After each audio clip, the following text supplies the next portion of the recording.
Okay, Deepak, are we all set to go? Okay, here we go then. Our next episode, or rather our second episode of this channel, the Pluriverse. Good morning, good afternoon, good evening, wherever you are in this world. I welcome you to this journey of unraveling and co-creating a pluriversal world. This is my second episode, and in this episode, I want to stress upon why am I harping? Yes, I'm literally harping on the very concept of a pluriversal world. Why do we need a pluriverse? Why a pluriverse and not something else?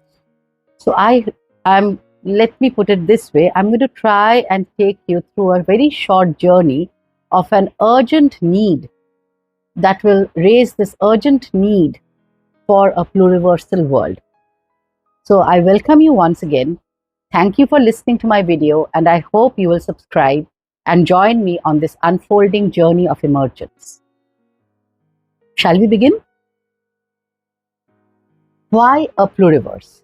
Episode number 2 of the Pluriverse. So, where did the term come from? The term came from the Zapatistas' uprising, their own decolonial political vision of a world where many worlds would coexist.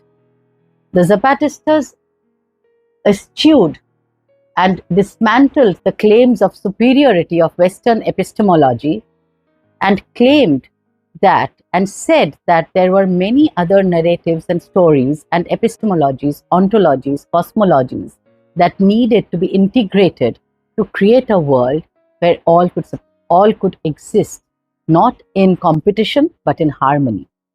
I urge you all to read this book, Constructing the Pluriverse.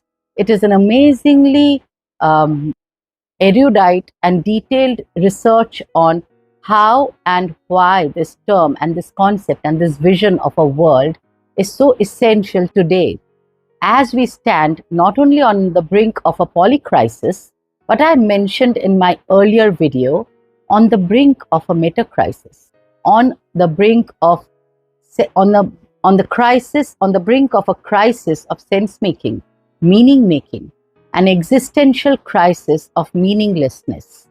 And our hegemonic narrative that is running the show will not be able to explain that, cannot encapsulate that. It can only propagate more meaninglessness, create more void, and create a culture that literally sucks itself in. So let's explore the need for a pluriverse and why it is so urgent. Some background about the Zapatistas. The legacy of colonialism and centuries of racism and supremacy that they suffered from made them oppose the hegemony that was imposed on them.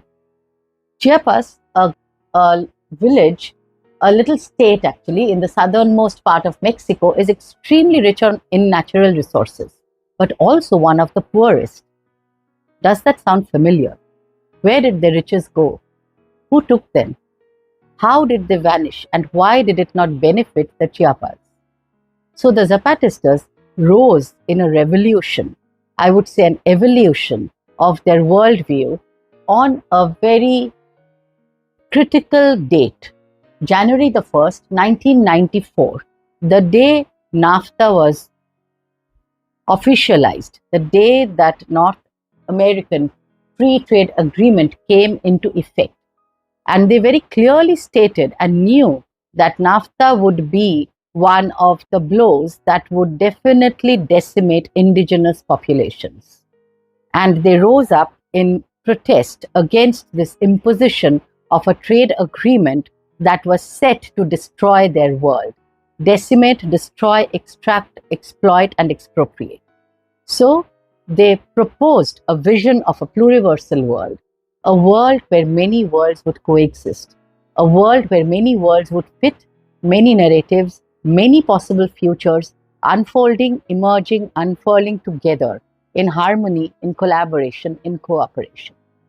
Now, holding that vision in our heart, let's see where we are today with our hegemony. But before that, I would like to direct you all to a few resources that I believe can be extremely eye-opening. If you all have the time and the inclination and the desire to deep dive into this concept, I invite you all to read some or all of these books. Pluriverse. This is a post-development dictionary that has been edited by Ashish Kothari et al. I would also invite you to read all the work by Arturo Escobar as well as Boaventura de Souza Santos. I have mentioned some of the work here, but there is many more out there that might be relevant to your specific field of work. But I believe it is very crucial and essential for us today at this juncture of geopolitical crisis, at this juncture of climate crisis, where we have already breached 6 of the 9 boundaries. It is really critical for us to grasp the impact that hegemony is having today and the possibilities of co-creating a pluriversal world that is not beyond our reach. We just need to reimagine, envision, and collectively co-create it. It is not a hegemonic narrative that can be created by a clutch of white men, for sure. So, let me take you on this little journey. Why do we urgently need to nurture the seeds of a pluriversal world? So today what we have as the myth of the normal is really a chilling vision of a world that is being decimated piece by piece. The horrors, already some visible, some not so visible, are already playing out. And there is, of course, attempt to obfuscate. There is attempt to kind of cover it over, not only through propaganda, but also through technology, technocracy, tyranny of technology and its algorithms, which work to suppress and oppress and almost invisibilize those voices that exist out there, raised against this hegemonic power structure. And then we have eco-apartheid, ecocide, playing out rampantly, which is where we are with our planetary collapse. Now, one case study. Let's follow a trail, just one example. Today, there is a great push, and maybe rightfully so, towards carbon reduction, towards reducing emission of carbon. So there is a mad rush to design and create and propagate the sale of electric vehicles. Wonderful. Now, the electric vehicles, of course, need batteries, right? Now, these batteries, to be stable and to be chargeable for a long period of time without blowing up in flames, need cobalt. Now, unfortunately or fortunately, we don't know, the 90% or the largest deposit of the world's cobalt is in Congo. Congo has unimaginable riches, unimaginable minerals, and it is unimaginably rich in minerals, in natural resources, as well as all the elements, rare elements we need today for our technology-driven world. Unfortunately, these unimaginable resources, riches, the richness that lie beneath Congo's dirt has brought Congo and the Congolese nothing but unspeakable misery, unspeakable horror. So because the narrative of economic growth still exists, and it is this hegemonic narrative of growth, development, productization, consumerization, that is not shifting. Now we have a manic rush to build electric vehicles and hence a manic rush to dig up Congo. Great. All the massive mega technology corporations and the mega car manufacturers are sitting at the top of trillions and trillions of dollars of profit. But down the supply chain, obfuscated through formal and informal economy, passing through various hands, shadowy, through militarized borders, through almost having created a police state in Congo, where even to go and record the miserable conditions of the people working in the mines, beautifully called artisanal miners. But to record their misery has been turned into a crime. Why has that happened? If everything was fair and square, obviously there would be no need for obfuscation. But it is not fair and square. It is happening in a remote country to people, unfortunately, of a color that the hegemony has otherized, sees as inferior, and deems it absolutely perfectly fine to exploit, extract, expropriate, impose, and take the riches, leaving only dirt, misery, eco-apartheid, ecocide, displacement, and hunger and poverty behind. Now, don't hear me wrong. I'm not asking for the white man's charity. God forbid. That has done enough harm in this world. But I'll come to that in a bit. So because the demand for cobalt is expected to grow 500% from 2018 to 2050, where will Congo be in another 25 years? The story begins upstream. But whether it's Apple, whether it's Samsung, whether it is someone else, they very coolly and calmly shrug off this responsibility, citing official statements, which very neatly states that they are following clean extraction methods. But are the methods really clean? Who is going there to really see? Who is going there to really make a difference? Who is going there to see what is being done to the land, to the people, and to the environment of Congo? And Congo is just one example. There are thousands of Congos scattered across the global south. Because global south, quote unquote, I don't like to use the phrase global south, but for the sake of clarity, I will use it here. Global south happens to be rich in resources. Today, Congo has been decimated. 250 years ago, when the British came to India, when they came, India's GDP was 27% of the global GDP. When they left in 1947, it was 2%.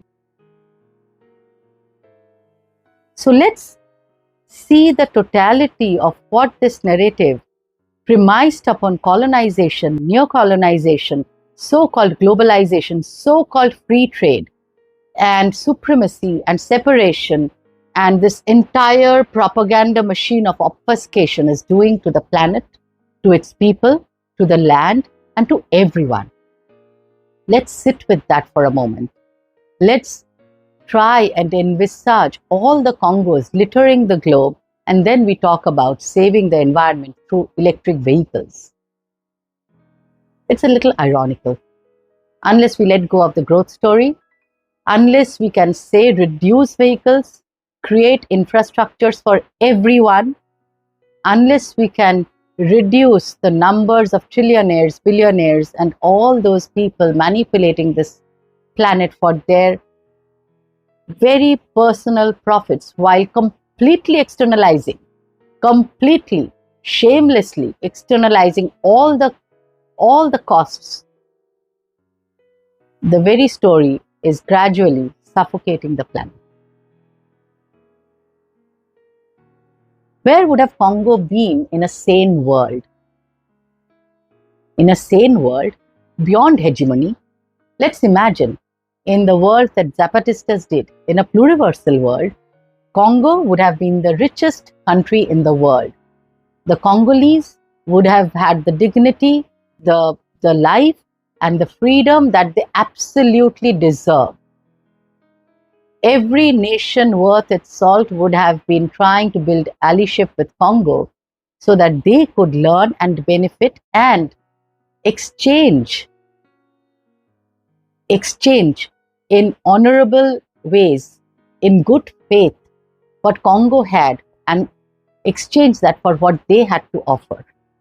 Not extract, not exploit, not expropriate, not create conditions of eco-apartheid and ecocide. But that's in a sane world. But we can create that same world.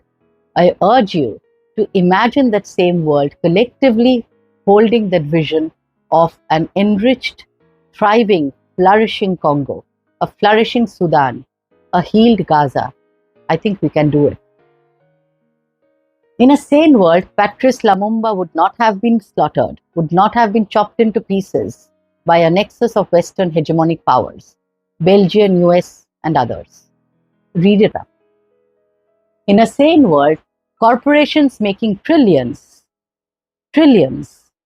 would have had one tiny bit of conscience, which would have made them send their representatives down to Congo and other places that they are benefiting from to see the conditions actually on the ground and not obfuscate it with PR stories, not obfuscate with greenwashing and whitewashing and washing of every other color imaginable.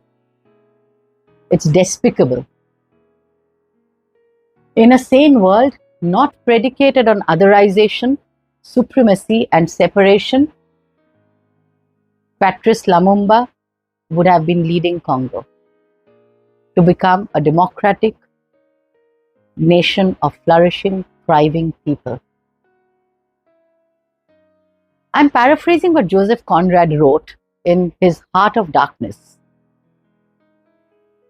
It's not too pretty to look too deeply into the world that permits the taking away that permits the exploitation of those with slightly different colors, slightly flatter noses than us.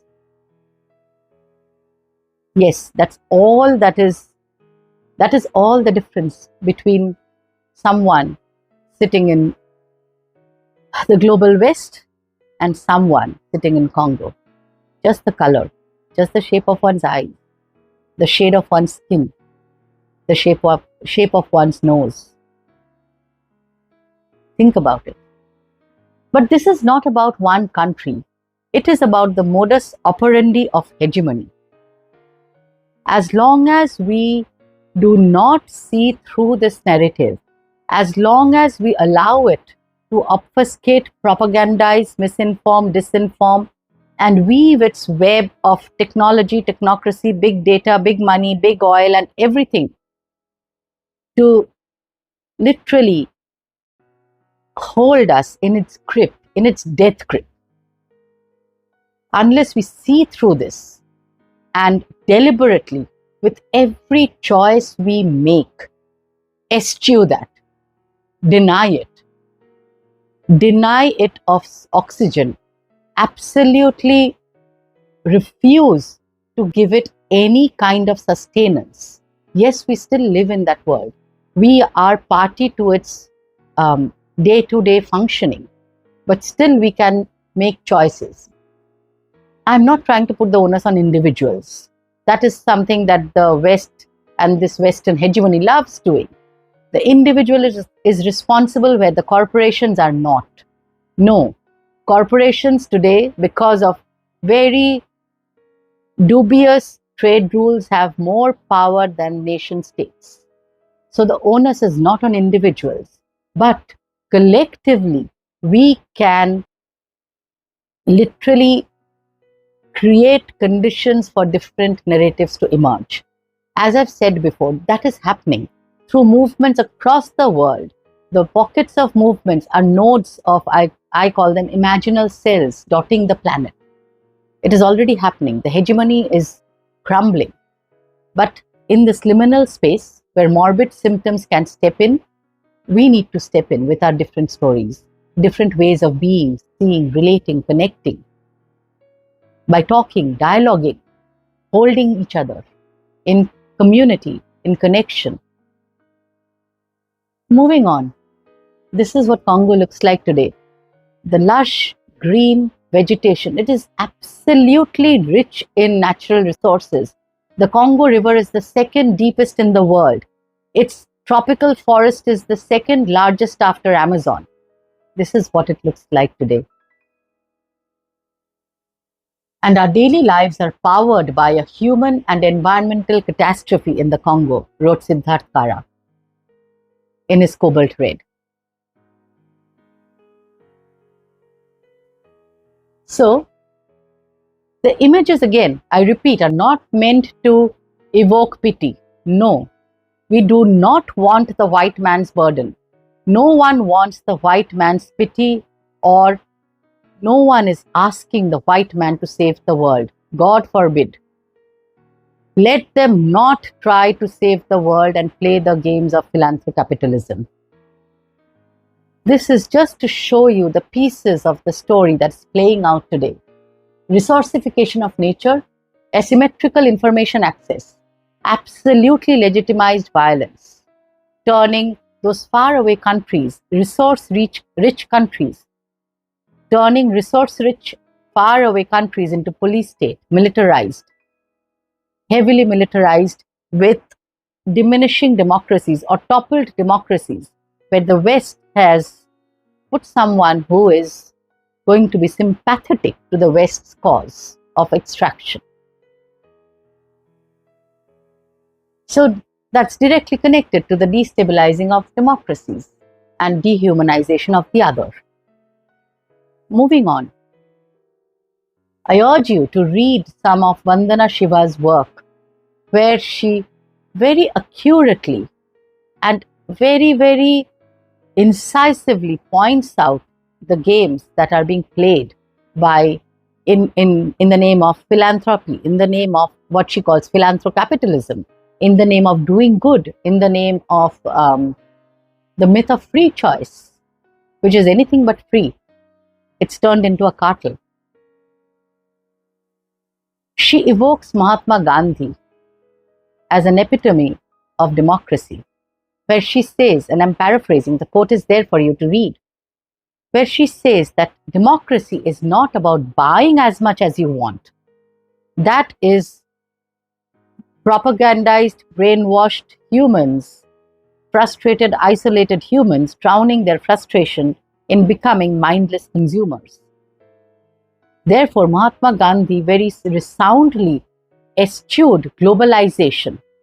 He called for globalism of humanity, where human beings are connected across borders, man-made borders. Nation states are nothing but man-made borders, which keep shifting as power structures shift.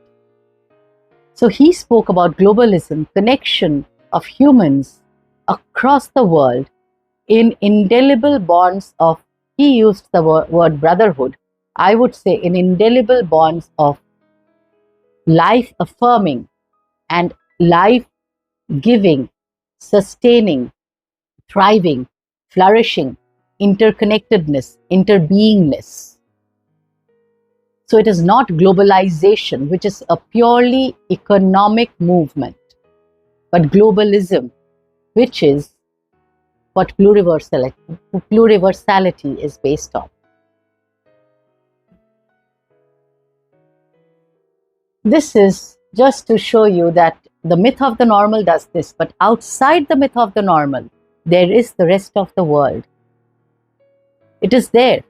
It has just been delegitimized, hidden from mainstream view, deliberately oppressed, suppressed, rendered invisible, rendered unseen, unheard, unacknowledged.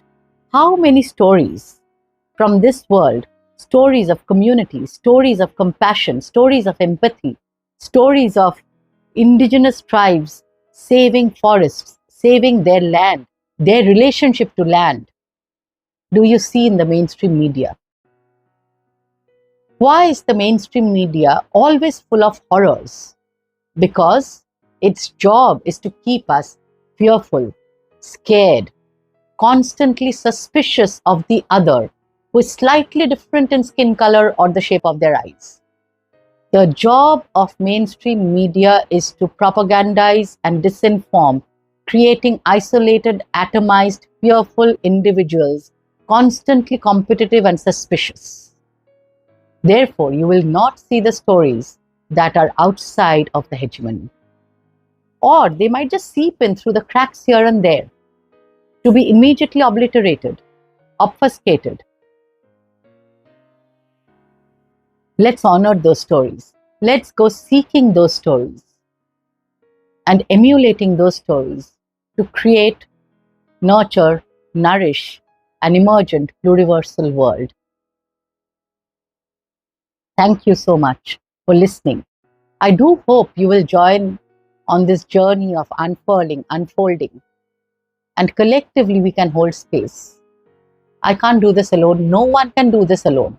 I'm just sharing my little perspectives, my ways of seeing and sensing, something that I've been passionately thinking about, researching, reading about, writing about for the past few years.